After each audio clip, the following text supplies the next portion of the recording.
ഇപ്പൊ നമ്മൾ inverse function ആണ് പറഞ്ഞുകൊണ്ടിരുന്നത്. നോക്കി, ഇൻവേഴ്സ് ഫംഗ്ഷൻ എന്ന് പറഞ്ഞാൽ എന്താണ്? ഫ്രം എക്സ് ടു വൈ, എക്സിൽ നിന്ന് വൈയിലോട്ട് ഒരു ഫംഗ്ഷൻ ഉണ്ടെങ്കിൽ എക്സിലെ ഓരോ മെമ്പറിനും കറസ്പോണ്ടിങ്, ഫംഗ്ഷന്റെ പ്രത്യേകത എന്താ? എക്സിലുള്ള ഓരോ മെമ്പറിനും കറസ്പോണ്ടിങ് ആയിട്ട് വൈയിലൊരു ഇമേജ്, എക്സ് എയിൽ നിന്ന് ബിയിലോട്ടാണ് എയിലെ ഓരോ മെമ്പറിനും കറസ്പോണ്ടിങ് ആയിട്ട് വൈയിൽ ഒരു ഇമേജ് കാണും അല്ലെ, മെമ്പർ കാണും. അപ്പൊ തിരിച്ചുള്ള ആ മെമ്പറിനെ ആരുടെ ഇമേജ് ആണോ ബിയിലുള്ളത്, അങ്ങനെ ആ ഇമേജിന്റെ എല്ലാം കൂടെ കളക്ഷൻ ആണ് നമ്മൾ ഇൻവേഴ്സ് ഇമേജ് എന്ന് പറയുന്നത്. നോക്ക്, ഫ്രം 1 to 1 നമുക്കറിയാം, തിരിച്ചു പോകുമ്പോൾ ഒരു മെമ്പർ വേണം അല്ലെ, ഒരു യൂണീക്ക് മെമ്പർ ആയിരിക്കണം. അപ്പൊ ഫ്രം 1 കറസ്പോണ്ടൻസ്, അതായത് 1 ആയിരിക്കും, ഓൺ ടു ആയിരിക്കും കേട്ടോ. അങ്ങനെയാണെങ്കിൽ നമുക്ക് തിരിച്ചു പോകുമ്പോൾ അവിടെ ഒരു ഇമേജ് കാണത്തുള്ളൂ. അതായത് വൈയിൽ നിന്ന് റേഞ്ച് സെറ്റിൽ നിന്നും തിരിച്ചു പോകുമ്പോൾ റേഞ്ച് സെറ്റിൽ എല്ലാവർക്കും പ്രീ ഇമേജ് വേണം അല്ലെ. അപ്പൊ ഇൻവേഴ്സ് ഇമേജ് എടുക്കുമ്പോൾ അങ്ങനെ ഒരു കണ്ടീഷൻ ഉണ്ട്. അപ്പൊ 1 ആയിരിക്കണം, ഓൺ ടു ആയിരിക്കണം. 1 ഓൺ ടു ആണ് നമ്മൾ ബൈജക്റ്റീവ് എന്നാ പറയുന്നത് അല്ലെ. അപ്പൊ അതിനാണ് നോക്കുക, എഫ് ബി ദ 1 കറസ്പോണ്ടൻസി അല്ലെങ്കിൽ bijective from A to B. F is 1 onto correspondence അല്ലെ. Inverse function of f is a function from B to A. എയിൽ നിന്ന് ബിയിലാണ് ഇൻവേഴ്സ്, എവിടെ നിന്ന് അങ്ങനെ? ബിയിൽ നിന്ന് എയിലോട്ട്. For each element b in B there is a unique element A in A such that B equal to f of A. The inverse function of f is denoted by f inverse of A. f inverse of B എന്ന് പറഞ്ഞാൽ എന്താണ്? A ആണ്. f of B with f of A equal to B. അത് f of A B ആണെങ്കിൽ f inverse of B എന്താണ്? A ആണ് കേട്ടോ. അപ്പൊ നോക്കാം, ശ്രദ്ധിക്കേണ്ട ഒരു കാര്യം, നിങ്ങൾ ഡെഫിനിഷൻ എഴുതുമ്പോൾ ശ്രദ്ധിക്കേണ്ട, f എന്ന് പറയുന്ന ആരായിരിക്കണം? 1 to 1 കറസ്പോണ്ടൻസി അല്ലെങ്കിൽ 1 ഓൺ ടു അല്ലെങ്കിൽ ബൈജക്റ്റീവ് ആയിരിക്കണം. അങ്ങനെയാണെങ്കിൽ നമുക്ക് ഡിഫൈൻ ചെയ്യാനായിട്ട് പറ്റത്തുള്ളൂ. ഇത് തിയറി ആണ്, നന്നായിട്ട് പഠിക്കുക കേട്ടോ, ശ്രദ്ധിച്ച് പഠിക്കുക. ഇത് ഇങ്ങനെ എസ്സേ ആയിട്ടൊക്കെ ചോദിക്കും കേട്ടോ. അപ്പൊ ഒരു ഫംഗ്ഷൻ ഇൻവേർട്ടിബിൾ ആണെന്ന് പറഞ്ഞാൽ അതിന്റെ അർത്ഥം ഇൻവേഴ്സ് എക്സിസ്റ്റ് ചെയ്യുന്നുണ്ടെങ്കിൽ ആ function invertible. A function is invertible if there exist an inverse of given function 1 correspondence is called invertible. അത് നമുക്ക് തന്നിരിക്കുന്ന ഫംഗ്ഷന് ഇൻവേഴ്സ് എക്സിസ്റ്റീവ് ആണെങ്കിൽ അത് ഇൻവേർട്ടിബിൾ ആണെന്ന് പറയാം. Function is not invertible if it is not 1 correspondence because the inverse of such a function is not exist. അതായത് 1 inverse image exist ചെയ്യുന്ന എങ്ങനെയുള്ള ഫംഗ്ഷൻ ആണ്? 1 കറസ്പോണ്ടൻസ് ആയിട്ടുള്ള ഫംഗ്ഷൻ. അപ്പൊ ഇൻവേർട്ടിബിൾ ആണോ എന്ന് ചെക്ക് ചെയ്യാൻ ഇൻവേഴ്സ് എക്സിസ്റ്റ് ചെയ്യുന്നോ നോക്കിയാൽ മതി. ഇൻവേഴ്സ് എക്സിസ്റ്റ് ചെയ്യുന്നുണ്ടോ നോക്കിയാൽ ഫംഗ്ഷൻ എന്തായാൽ മതി? 1 കറസ്പോണ്ടൻസി അല്ലെങ്കിൽ ബൈജക്റ്റീവ് അല്ലെങ്കിൽ 1 ഓൺ ടു ആയാൽ മതി അല്ലെ. ഒരു ക്വസ്റ്റ്യൻ കണ്ടോണേ. F be the function from set A, B, C to set 1, 2, 3, f of A equal to 2, f of B equal to 3, and f of C equal to 1. If f is invertible and it is, if it is, what is its inverse? അപ്പൊ നോക്കാം, നമ്മളോട് ചോദിക്കുന്നത് എന്താന്ന് നോക്കിയേ. നമുക്കൊരു function set തന്നിട്ടുണ്ട് അല്ലെ. Set A B സിയിൽ നിന്നും 1, 2, 3 അപ്പൊ കുറെ വാല്യൂ തന്നിട്ടുണ്ട്. ഇത് ഇൻവേർട്ടബിൾ ആണോ എന്ന് ചോദിക്കുവാണ്. ആണെങ്കിൽ ഇതിന്റെ ഇൻവേഴ്സ് എന്തൊക്കെയാണെന്ന് ചോദിച്ചേക്കുന്നത്. മനസ്സിലായോ? ഇൻവേർട്ടബിൾ ആണോ നമുക്ക് ആദ്യം നോക്കാം. നോക്കേ, എയുടെ ഇമേജ് ആരാണ്? 2 ബിയുടെ ഇമേജ് ആരാണ്? 3 ആണ്. എയുടെ ഇമേജ് അല്ലല്ലോ 3. സിയുടെ ഇമേജ് ആരാണ്? 1 ആണ്. അപ്പൊ ഇവർക്ക് എല്ലാവർക്കും ഡിഫറെന്റ് ആയിട്ടുള്ള കൃത്യമായിട്ട് ഓരോ ഇമേജും ഉണ്ട്. ഓക്കെ, 1 ആണ്. ഓൺ ടു ആണോ നോക്കാം. റേഞ്ച് സെറ്റ് ഏതാണ്? 1, 2, 3 ഈ 1നും 2നും 3ക്കും പ്രീ ഇമേജ് ഉണ്ടോ? 1ന്റെ പ്രീ ഇമേജ് ആരാണ്? 1ന്റെ പ്രീ ഇമേജ് സി ആണ് അല്ലെ. 2ന്റെ പ്രീ ഇമേജ് ആരാണ്? എ ആണ്. 3യുടെ പ്രീ ഇമേജ് ആരാണ്? 3യുടെ പ്രീ ഇമേജ് ബി ആണ് അല്ലെ. അപ്പൊ പ്രീ ഇമേജും ഉണ്ട്. അപ്പൊ 1 ആണ്, ഓൺ ടു ആണ്. ഇനി അങ്ങനെയാണ് ഇൻവേഴ്സ് കണ്ടുപിടിക്കാമല്ലോ. എഫ് ഇൻവേഴ്സ് ഓഫ് 1 സി, അതാ ചോദിച്ചേക്കുന്നത്. അത്രേ ഉള്ളൂ, നമ്മൾ കണ്ടുപിടിച്ചോ, അത്രേ ഉള്ളൂ.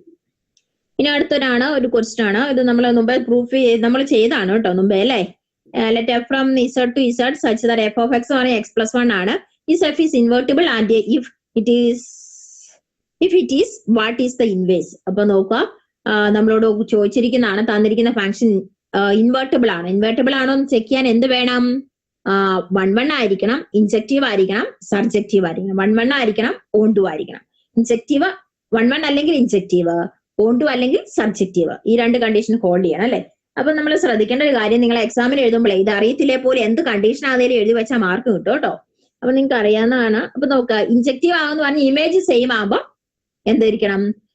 എലമെന്റ്സും സെയിം ആയിരിക്കണം. ഇമേജ് എന്ന് പറഞ്ഞ ഇപ്പൊ നമ്മൾ എടുക്കുവാണ് F of X equal F of, ഇത് നമ്മൾ മുമ്പേ ചെയ്ത F of X equal F of I എന്ന് എടുക്കുക.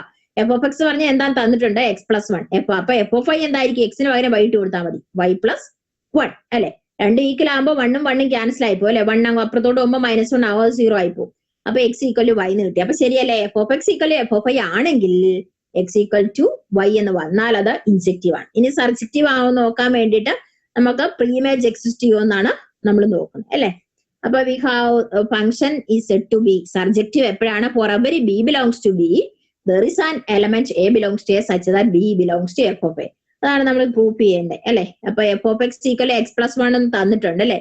For every y belongs to b there is x belongs to a let y is an integer, there is an integer x = y-1 such that f of x = f of y-1. അപ്പൊ നോക്കി ഇത് അങ്ങനെ ചോദിച്ചത് ഇവിടെ ശ്രദ്ധിച്ചേ. അതായത് നമ്മളോട് പറഞ്ഞിരിക്കുന്നത്, നമ്മൾ പറഞ്ഞ സബ്ജക്റ്റീവ് ആണോ എന്ന് അറിയാൻ വേണ്ടി റേഞ്ചിലെ ഒരു മെമ്പർ എടുത്താൽ പ്രീ ഇമേജ് എവിടെ വേണം?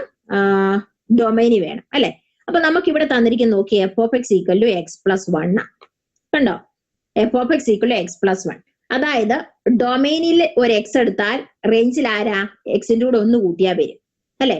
അങ്ങനെയാണ് റേഞ്ചിൽ നിന്ന് ഒരു y എടുത്താൽ ഡൊമൈനിൽ ആരാ ഉള്ളേ? 1 കുറച്ചാ കിട്ടിയല്ലേ. ഇവിടെ നോക്കിയേ, എക്സ് ഡൊമൈനിലുള്ള ആളാ. അങ്ങനെയാണെ എഫ് ഓഫ് എക്സ് ആരാ? റേഞ്ച് വരും x+1. 1 കൂട്ടിയാൽ റേഞ്ചിലെ എലമെന്റ് കിട്ടും. അങ്ങനെയാണ് റേഞ്ചിൽ ഒരു y എടുത്താൽ y-1 ചെയ്താൽ എന്ത് കിട്ടും? എവിടുത്തെ കിട്ടും? റേഞ്ച് ഡൊമൈനിൽ കിട്ടും അല്ലെ.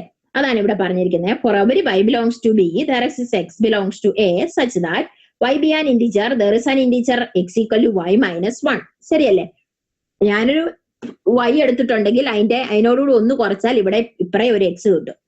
അപ്പൊ എഫ് ഓഫ് എക്സ് പറഞ്ഞാൽ എന്തായിരിക്കും? എഫ് ഓഫ് y-1 ആണ്. എഫ് ഓഫ് y-1 എന്ന് പറഞ്ഞാൽ എന്താണ്? x+1 y-1 + 1 y കിട്ടും അല്ലെ. വളരെ സിമ്പിൾ ആണ്. ഇനി നമുക്ക് പഠിക്കാനുള്ള ഗ്രാഫ് ആണ്. Graph of A function. Graph of A function നമുക്ക് ഗ്രാഫ് വരയ്ക്കാൻ ചോദിക്കും കേട്ടോ. Graph f be the function from a to b the graph of a function is set for ordered pair ab such that b belongs to f of a and a belongs to a. നമുക്കറിയാം, നമ്മൾ ചെറിയ ക്ലാസ്സിൽ വരച്ചിട്ടുള്ള അല്ലെ. എന്താണ്? X ആക്സിസില് ഡൊമൈനിലുള്ള ആള്, y ആക്സിസില് റേഞ്ചിലുള്ള ആൾക്കാർ. എന്നിട്ട് നമ്മൾ എന്ത് ചെയ്യും? പ്ലോട്ട് ചെയ്ത് വരയ്ക്കുക ചെയ്യുന്നത്. ഇവിടെ ഡെഫിനിഷൻ കാണാണ്. ഡെഫിനിഷൻ ഇങ്ങനെ തന്നെ പഠിച്ചോളൂ കേട്ടോ. f be a function from a to b the graph of f is ordered pair set of all ordered pair ab. ordered pair ab എന്ന് പറഞ്ഞ b ആരാണ്? a യുടെ ഇമേജ് ആണ് അല്ലെ. b = f of a. a എവിടുത്തെ member ആണ്? Capital എയിലെ. b capital ബിയിലെ. അല്ലെങ്കിൽ ഇമേജിന്റെ ഓർഡേഡ് പെയർ, അതായത് ഗ്രാഫ് എന്ന് പറഞ്ഞ ഓർഡേഡ് പെയറോട് കളക്ഷൻ ആണ്.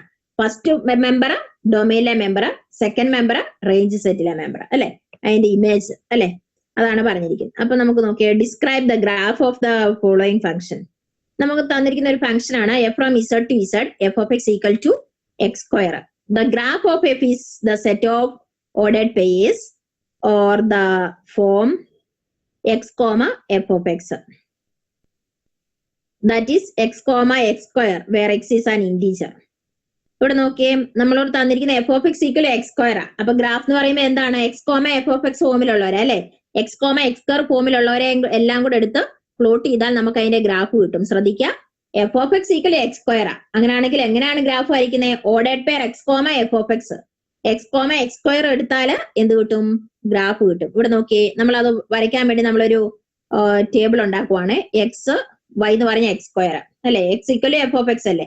അപ്പൊ -2 കൊടുക്കുന്നു. അപ്പം ഇമേജ് 2² 4 ഇടും. -1 1 - 1² 1 കിട്ടും. 0 0 1 1 2 2 4 3 9 അല്ലെ. അപ്പൊ നമ്മൾ എങ്ങനെ വരയ്ക്കുന്നത്? എക്സ് ആക്സിസ് വരയ്ക്കണം, y ആക്സിസ് വരയ്ക്കണം.